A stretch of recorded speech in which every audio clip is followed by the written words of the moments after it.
Hello everyone, welcome back to another video. जी हाँ बच्चों, आज हम पढ़ने वाले हैं बायोमॉलिक्यूल के बारे में। जी हाँ, आपने इससे पहले सुन रखा होगा हमारे बड़े बुजुर्गों से कि क्या लेकर आया था क्या लेकर के जाएगा, मिट्टी का शरीर है मिट्टी में मिल जाएगा। तो क्या ये एक्चुअल में सारी चीजें सही हैं? अगर हम साइंटिफिक पर्पज से देखें तो जी हाँ, बिल्कुल सही है। और इसे हम आज प्रूफ करेंगे और साथ ही साथ ये एक्चुअल में मैं बाबा लोग को कुछ नहीं बता रहा, ये एक्चुअल में आपके सिलेबस का पार्ट है।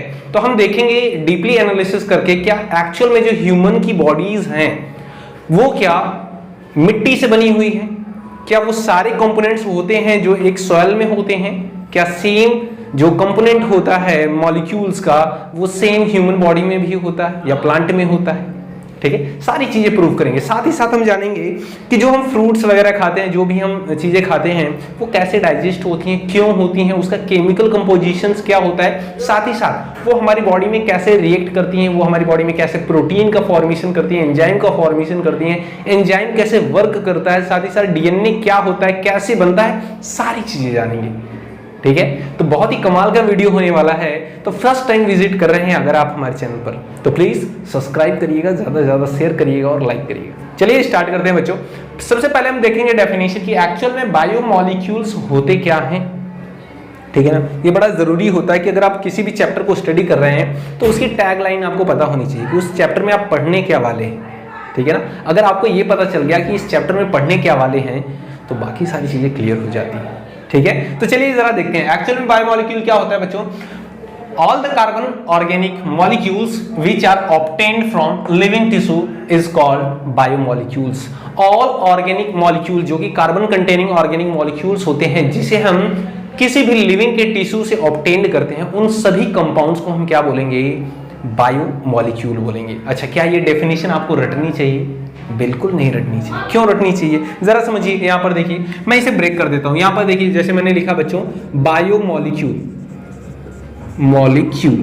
ठीक है, बायोमॉलिक्यूल, तो इसे मैं ब्रेक कर देता हूं। आइए देखिए, ये दो वर्ड से मिलकर बना है, bio and molecule. Bio means क्या होता है बच्चों, living, and molecule means what, molecule. तो ऐसे मॉलिक्यूल्स जो कि लिविंग के टिश्यू या लिविंग की बॉडी से ऑब्टेन्ड होते हैं उन्हें क्या बोलेंगे, बायोमॉलिक्यूल बोलेंगे। ठीक है, अब वो क्या क्या होंगे, कितने टाइप के होंगे, सारी चीजें हम देखने वाले हैं। ठीक है, एक्चुअल में देखिए जो बायोमॉलिक्यूल्स होते हैं बच्चों ये टू टाइप्स के होते हैं। कौन कौन से होते हैं बच्चों, ये टू टाइप्स के होते हैं, मैक्रोमॉलिक्यूल, मैक्रोमॉलिक्यूल्स एंड माइक्रोमॉलिक्यूल्स, माइक्रोमॉलिक्यूल्स। ओ भाई, ये है क्या, मैक्रो मीन्स क्या होता है बच्चों, मैक्रो मीन्स होता है लार्ज। ठीक है ना, ये कैसे होते हैं, लार्ज मॉलिक्यूल्स होते हैं। माइक्रो मीन्स क्या होता है, स्मॉल, तो ये कैसे होते हैं, स्मॉल मॉलिक्यूल्स होते हैं। ठीक है, आपने सुना होगा माइक्रोचिप लगाकर हम ट्रेस कर सकते हैं किसी को भी ना, आपने सीआईडी वगैरह देखा होगा या फिर कोई भी आपने सीआईए वगैरह की मूवी देखी होगी, रॉ एजेंट की मूवी देखी होगी। ठीक है, तो उसमें क्या करते हैं, एक छोटा सा ट्रैकर लगा देते हैं, छोटी सी एक माइक्रोचिप लगा देते हैं। तो माइक्रो मीन्स क्या होता है, स्मॉल, मैक्रो मीन्स क्या होता है, लार्ज। ठीक है, टर्मिनोलॉजी को हमेशा नोट करेंगे बच्चों।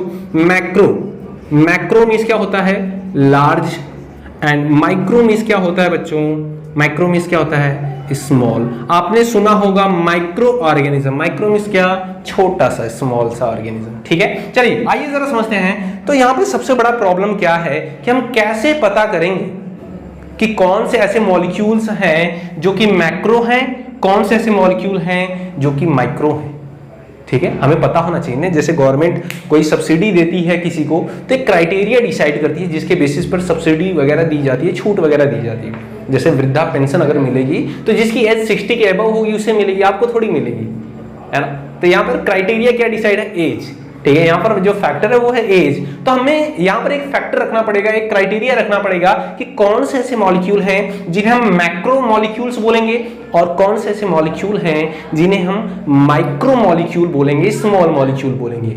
ठीक है, तो इसे हम समझने के लिए, आपकी बुक में नहीं दिया हुआ है लेकिन वैसे तो एनसीईआरटी में दिया हुआ है। ठीक है, लेकिन स्टेट बोर्ड की बुक में नहीं दिया हुआ है। तो मैं बताऊंगा आपको कि एक्चुअल में हम कैसे डिसाइड करते हैं कि कौन सा मॉलिक्यूल मैक्रो होगा, कौन सा माइक्रो होगा। फॉर एग्जांपल सपोज कर लीजिए मेरे पास एक लीफ है। ठीक है, यहाँ पर देखिए एक मैंने लीफ ली। ठीक है ना, ये क्या है एक बच्चों, लीफली। अब इस लीफ को मैंने क्या किया, ग्रिंड कर दिया, ठीक है ना, पीस दिया। कहां पर बच्चों, एक मोटर एंड पेस्टल है, ठीक है, यहां पर मोटर एंड पेस्टल है बच्चों। अच्छा, मोटर एंड पेस्टल क्या होता है जरा समझिएगा। आपने पुराने जमाने में देखा होगा, वैद्य लोगों के पास होता था ना एक कटोरे जैसा कुछ ऐसा बॉल टाइप का, और इसमें कुछ होता था ऐसे सिलबट्टे टाइप का, ठीक है, तो वो ऐसे घुमाते थे उसमें दवा डाल के, है ना, तो वही, ठीक है, मोटर एंड पेस्टल है। अब हमने इसमें क्या लिया, जब हमने इस लीफ को इसमें क्रश किया, ग्रिंड किया, तो इसमें हमने एक एसिड लिया था, उसका नाम था बच्चों trichloro acetic acid, trichloro acetic acid, acetic acid. अब जरा समझिए, हमने इस लीफ को ट्राइक्लोरो एसिटिक एसिड में डाल करके ग्राइंड कर दिया, पीस दिया, और फिर क्या किया, इस लीफ को हम क्या करेंगे, फिल्टर करेंगे। क्या करेंगे बच्चों, फिल्टर करेंगे। जब हम इसे फिल्टर करेंगे एक फनल के थ्रू, जैसे चाय छन्नी होती है ना, वैसे जैसे हम चाय को छानते हैं वैसे ही हम इसे भी क्या करेंगे, छानेंगे, फिल्टर करेंगे। यहां पर जरा समझिएगा आप लोग, वेट अ सेकेंड, यहां पर देखिए, ठीक है, जब हम इसे फिल्टर करेंगे बच्चों, ध्यान दीजिएगा, तो हमें ये जो फनल है ना, इसमें हम कॉटन का यूज कर सकते हैं या फिर चीजी क्लोथ का। तो ये क्या है, हम अभी कंसिडर क्या करते हैं, कॉटन है, ठीक है। अब क्या होगा, जब हम इस स्लरी को, ठीक है, यहाँ पर हमें एक स्लरी मिल जाएगी, एक पेस्ट सा मिल जाएगा ना हमें, जब इसमें क्रश करेंगे तो इसमें लीफ के कुछ कंपोनेंट्स होंगे, कुछ इसमें ट्राइक्लोरो एसिटिक एसिड होगा, ठीक है, तो एक स्लरी हमें मिल जाएगी। तो जब इस स्लरी को हम फिल्टर करेंगे यहाँ पे, ठीक है, तो फिल्टर जब हम करेंगे बच्चों इसमें, तो यहाँ पर हमें कुछ कंपोनेंट्स मिल जाएंगे, ठीक है, बड़े वाले कंपोनेंट्स जो फिल्टर नहीं होंगे। जैसे जब हम चाय को छानते हैं तो चाय पत्ती जो रहती है वो ऊपर ही रह जाती है, ठीक है, बट कुछ फिल्टर होता है जो कि नीचे चला जाता है, जो हमारी चाय होती है ना, तो यहाँ पर कुछ हमें मिल जाएगा। अब जरा समझिएगा ध्यान से, तो यहाँ पर जो कंपोनेंट्स बच गए बड़े वाले, ठीक है ना, इन्हें हम क्या बोलेंगे बच्चों, रिटेंटेट। क्या बोलेंगे, रिटेंटेट, रिटेंटेट, ठीक है। वाइल यहां पर जो कंपोनेंट आ गए, जो इस एक्वस सॉल्यूशन में आ गए, ठीक है, एसिड में आ गए, इसे बोलेंगे हम फिल्ट्रेट। क्या बोलेंगे, फिल्ट्रेट। अब जरा ध्यान से समझिएगा, एक बार फिर से बताता हूं, कंफ्यूजन ना हो आपको, ध्यान से सुनिएगा बच्चों, यहीं पर सारा कॉन्सेप्ट है, ठीक है। देखिए, ये लीफ ली मैंने, इसे ग्राइंड किया, किसमें, ट्राइक्लोरो एसिटिक एसिड की प्रेजेंस में, और हमें जो स्लेरी हमें मिली थी, ठीक है, उसको हमने फिल्टर किया, ठीक है, कॉटन लगा करके फनल में। देन आफ्टर हमें क्या मिला, फिल्ट्रेट मिला यहाँ पर नीचे, ठीक है, और कुछ ऐसे कंपोनेंट्स थे जो कि यहाँ पर ऊपर ही रह गए, कॉटन के ही ऊपर रह गए, वो फिल्टर नहीं हुए, वो पास आउट यहाँ पर नहीं हुए हमारे ग्लास में। तो जो बच गए ऊपर कॉटन पर, उन्हें क्या बोला गया, रिटेंटेट, और जो नीचे आ गए उन्हें क्या बोला गया, फिल्ट्रेट। अब जरा समझिएगा, ये जो रिटेंटेट होते हैं, ये वो कंपोनेंट थे जो कि ट्राइक्लोरो एसिटिक एसिड में सॉल्युबल नहीं थे। इन्हें क्या बोला गया बच्चों, बोलिए, इनसॉल्युबल,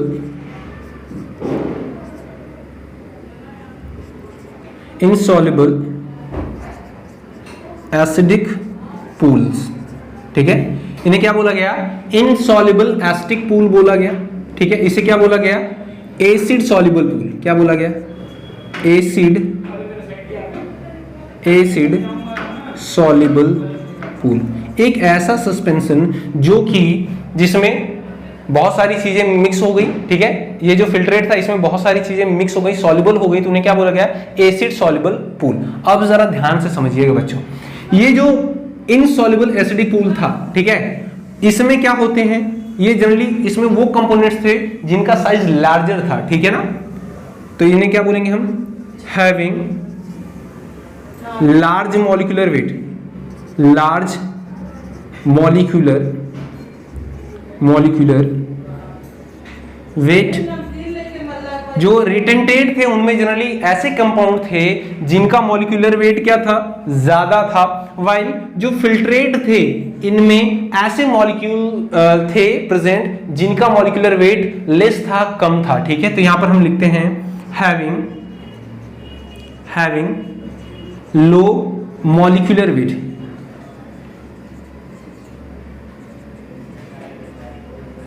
ठीक है। अब जरा समझिएगा, अगर लार्ज मॉलिक्यूलर वेट है तो कितना होना चाहिए, अगर लो मॉलिक्यूलर वेट है तो कितना होना चाहिए। अब जरा समझिए, अगर कोई एक ऐसा मॉलिक्यूल है जिसका molecular weight more than more than 1000 Dalton है तो, ठीक है, डाल्टन, अगर मोर देन 1000 डाल्टन है तो इसे हम क्या बोलेंगे बच्चों बताइए, इसे बोलेंगे मैक्रोमोलिक्यूल। क्या बोलेंगे?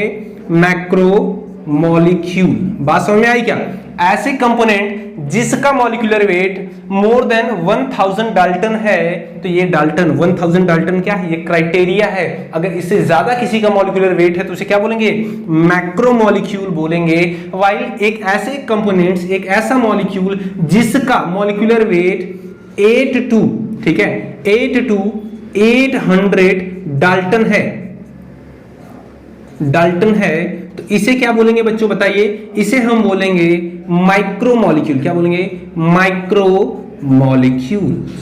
आई होप आपको समझ में आया होगा। तो अब बात आती है कि कौन कौन से ऐसे कंपोनेंट होंगे जो कि यहाँ फिल्ट्रेट में आए होंगे जो कि माइक्रोमोलिक्यूल हैं, कौन कौन से ऐसे कंपोनेंट हैं जो कि रिटेंटेट में आए होंगे जो कि मैक्रोमोलिक्यूल हैं। तो जरा जनरली यहाँ पर देखिए बच्चों, क्या क्या मैक्रोमोलिक्यूल्स में आप पाते हैं? आप पाते हैं प्रोटीन को, ठीक है, बड़ा सा मॉलिक्यूल होता है। न्यूक्लिक एसिड को, जी हाँ, न्यूक्लिक एसिड यानी कि बच्चों बताइए, एसिड, न्यूक्लिक एसिड, ठीक है। न्यूक्लिक एसिड में क्या होता है? डीएनए होता है एंड आरएनए होता है। साथ ही साथ बच्चों और क्या होता है बताइए? कार्बोहाइड्रेट, कार्बोहाइड्रेट होता है। और क्या होता है बच्चों बताइए? लिपिड होता है। याद रखिएगा, सुनिए जरा ध्यान से, बड़ा ही ये थोड़ा एक्सेप्शनल है। जो लिपिड होता है बच्चों वो हमें रिटेंटेट में मिलता है, लेकिन एक्चुअल में लिपिड कैसा होता है? माइक्रोमोलिक्यूल होता है। बस ये वाटर इनसॉल्युबल होता है, साथ ही साथ ये एग्रीगेट करके बड़ा सा मॉलिक्यूल बना लेता है, बट इसका मॉलिक्यूलर वेट लो होता है। बात समझिएगा, ये जरूर हमें रिटेंटेट में मिलता है, बाहर मिलता है, लेकिन ये कैसा है? लो मॉलिक्यूलर वेट वाला है, यानी माइक्रोमोलिक्यूल है। तो ये एक्सेप्शन है, इसलिए मैंने इसे स्टार बना दिया है, प्लीज इसे याद रखिएगा, ठीक है, ओके।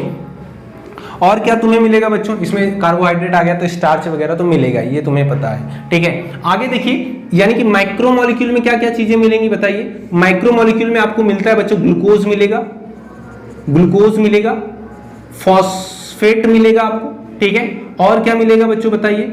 और क्या मिलेगा? अमाइनो एसिड, अमाइनो एसिड्स मिलेंगे, ठीक है। और क्या मिलेगा? नाइट्रोजनस बेस मिलेगा आपको, ठीक है। और बहुत सारी शुगर्स मिलती हैं, ठीक है, बहुत सारी शुगर्स मिलती हैं, शुगर्स एक्सेट्रा, ठीक है। तो यानी आपको समझ में आ गया होगा, ऐसे मॉलिक्यूल्स जिनका weight, molecular weight less than 800 होता है, 800 डाल्टन, उसे क्या बोलेंगे? माइक्रोमोलिक्यूल बोलेंगे। और ऐसे मॉलिक्यूल जिनका molecular weight greater than 1000 Dalton होता है उन्हें क्या बोलेंगे? मैक्रोमोलिक्यूल बोलेंगे। आई होप आपको समझ में आ गया होगा। अब जरा समझिए, इस चैप्टर में बायोमॉलिक्यूल्स में हमें किन किन चीजों को पढ़ना है। आपको पढ़ना है बच्चों, प्रोटीन को पढ़ना है, न्यूक्लिक एसिड पढ़ना है, कार्बोहाइड्रेट पढ़ना है, लिपिड पढ़ना है, एंजाइम पढ़ना है, अमाइनो एसिड पढ़ना है, ठीक है। यही सारी चीजें पढ़ने हैं, ठीक है। अब जरा समझिए, ये तो हमें पता चल गया मैक्रोमोलिक्यूल एंड माइक्रोमोलिक्यूल क्या होते हैं, ठीक है। अब आते हैं बात फिर से वही कि क्या एक्चुअल में हमारी बॉडी अर्थ क्रस्ट की तरह है? क्या हमारी बॉडी एक्चुअल में मिट्टी से बनी हुई है? ठीक है, अब उस चीज का आंसर हम देते हैं आपको, जरा समझिएगा। आप पहले इसे नोट कर लीजिए, ठीक है, आप इसे नोट करिए, फिर उसके बाद हम आपको बताते हैं।